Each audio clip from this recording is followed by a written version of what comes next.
U Rwanda, ubwami buto buri mu mutima wa Afurika rwisanze mu buryo butunguranye rwagizwemo n'ibikorwa by'intambara ya mbere y'isi. Nubwo hatabaye isibaniro ry'urufaya n'amasasu nk'uko byagenze mu Burayi cyangwa hafi y'Uburasirazuba bwo hagati, u Rwanda rwabaye imari yatumye ibihugu by'abakoloni bishyamirana birupfa kugeza ubwo hari ibikorwa bya gisirikare byabayeho bituma Abadage ba nyuma bakubitwa inshuro bahunga Kigali kibunamo amaguru. Mu gitabo The History of Rwanda cyanditswe na Paul Rutayisire afatanyije na Deo Byanafashe, bagaragaza ko imizi y'amakimbirane mu Rwanda ifite inkomoko mu 1914 kwa 24 Nzeri. Ubwo ingabo z'Ubudage zari ziyobowe na Kapiteni Wittengs zagabaga igitero ku kirwa cy'Ijwi, zitangira ibikorwa byo gushaka kwikubira ibice byose bikikije ikiyaga cya Kivu. Muri iki gihe u Rwanda rwari ruri mu maboko y'Ubudage bwarukolonije kuva mu mwaka w'1900. Nyuma y'igihe gito habaye inama izwi nka Conference de Berlin yarangiye ibihugu by'i Burayi byigabanyije ibyo muri Afurika. Icyo gihe Ubudage bwari bufite abasirikare batagera ku bihumbi 50 mu karere ka Afurika y'Iburasirazuba, bituma ibihugu biri mu Rwanda Abadage batangira kunanirwa kugenzura ahantu hose.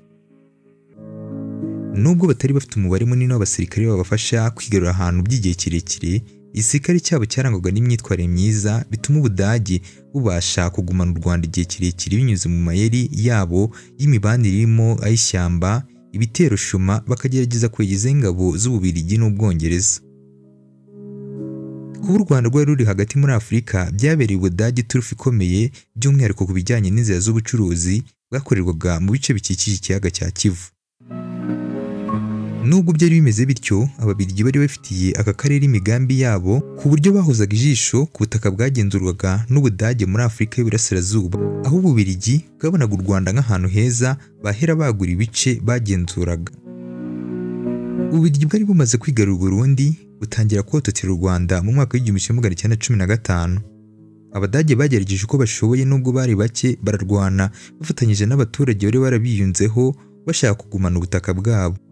Byatumye umwami Yuhi wa gatanu Musinga yisanga mu ihurizo rikomeye kuko yasabwaga imikoranire n'Ubudage mu kurwanya Ububiligi.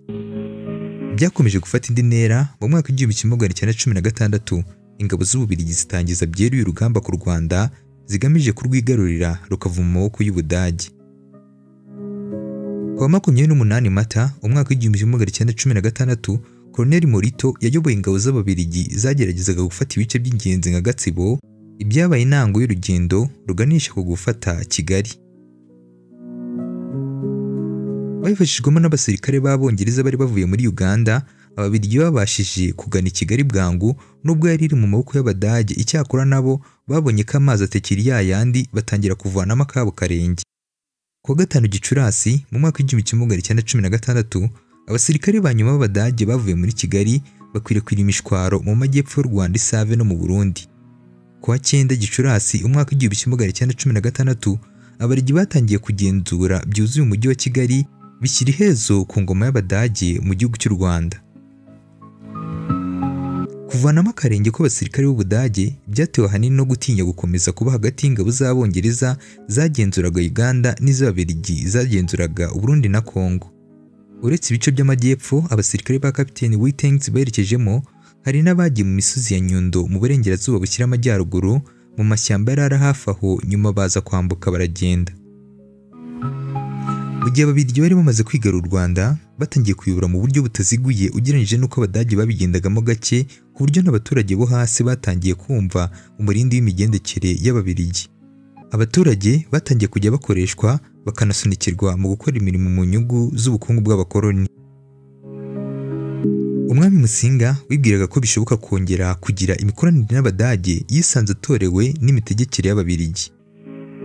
Ababiligi basenye uburyo bw'imiyoborere Abanyarwanda bari basanganywe bashyiraho ubwabo.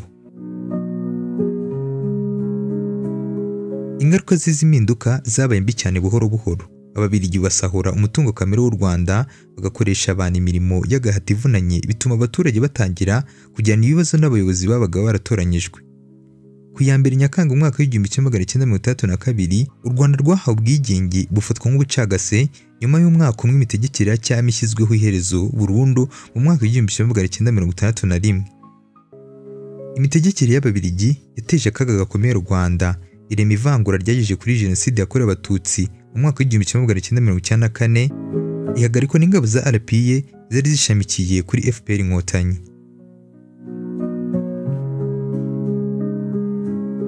Jya wumva kuri mikoro ni kimwe ibisanzwe. Ndabashimiye.